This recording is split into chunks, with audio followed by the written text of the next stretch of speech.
Welcome back. ఆయన మాజీ మంత్రి, కానీ ఇప్పటికీ మంత్రిననే అనుకుంటున్నారట. గతంలో 2 సార్లు మంత్రిగా పనిచేసిన నేపథ్యం ఉన్న ప్రస్తుతమైతే ఆయన ఎమ్మెల్యేనే.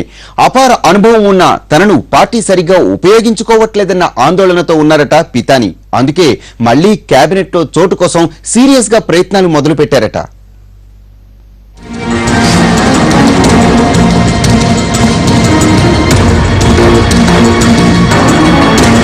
పితాని సత్యనారాయణ 10 ఏళ్ల కాంగ్రెస్ ప్రభుత్వంలో వివిధ శాఖల మంత్రిగా పనిచేసిన ట్రాక్ రికార్డు ఆయనదే. గత ఎన్నికల సమయంలో టీడీపీలో చేరి పశ్చిమ గోదావరి జిల్లా ఆచంట ఎమ్మెల్యేగా ఎన్నికయ్యారు. అప్పుడంటే మంత్రి పదవిలో ఉండేవారు కాబట్టి హల్చల్ చేసేవారు. కానీ ఇప్పుడు ఎమ్మెల్యే మాత్రమే. దీంతో ఆయన అలికిడే లేకుండా పోయిందంటున్నారు.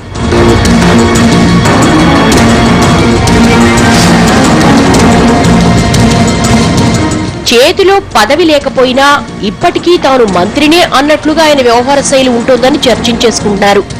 ఆచంట నియోజకవర్గంలో తన విజయానికి కారణమైన తమ్ముళ్లను పట్టించుకోకుండా తన పని తాను చేసుకుపోతున్నారట పితాని.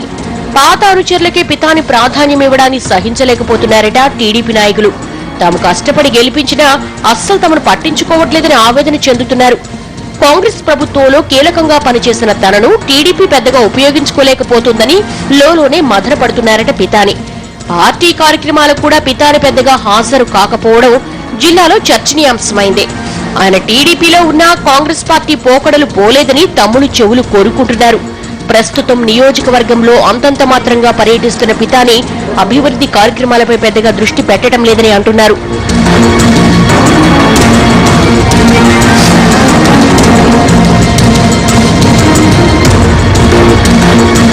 పితాని వ్యవహార శైలిలో వచ్చిన మార్పు చూసి జనం సైతం అవాక్కవుతున్నారు. రాష్ట్ర విభజన ప్రభావం తనపై పడకుండా ఎమ్మెల్యేగా నెగ్గుకొచ్చి ఆశ్చర్యపరిచిన పితాని సత్యనారాయణ ఇప్పుడు మంత్రి పదవిపై కన్నేసినట్లు ప్రచారం జరుగుతోంది. అయితే తన పాత అనుచరులకు తప్ప టీడీపీ కేడర్కు ప్రాధాన్యం ఇవ్వని పితాని కోరిక నెరవేరుతుందా అన్న అనుమానాలు తలెత్తుతున్నాయట పార్టీలో. ఇప్పటికే స్థానిక నేతలు పితానిపై గురుగా ఉన్నారు. కాంగ్రెస్ పార్టీ నాయకులు చెలామణి అయిన వారికే పితాని ఇంకా ప్రాధాన్యం ఇవ్వడాన్ని టీడీపీ శ్రేణులు జీర్ణించుకోలేకపోతున్నాయట. ఇప్పటికే దీనిపై చంద్రబాబుకు సైతం ఫిర్యాదులు అందాయని తెలుస్తోంది. ప్రభుత్వం తమదే అయినా ఇంకా తమ మాట చెల్లుబాటు కాకపోవడంతో పితానిపై ఆగ్రహంతో ఉన్నారట తమ్ముళ్లు. ప్రస్తుతం ఆచంటలో పరిస్థితి చూస్తుంటే పితాని వర్గీయులకు టీడీపీ నేతలకు మధ్య కోల్డ్ వార్ జరుగుతోందన్న గుసగుసలు వినిపిస్తున్నాయి.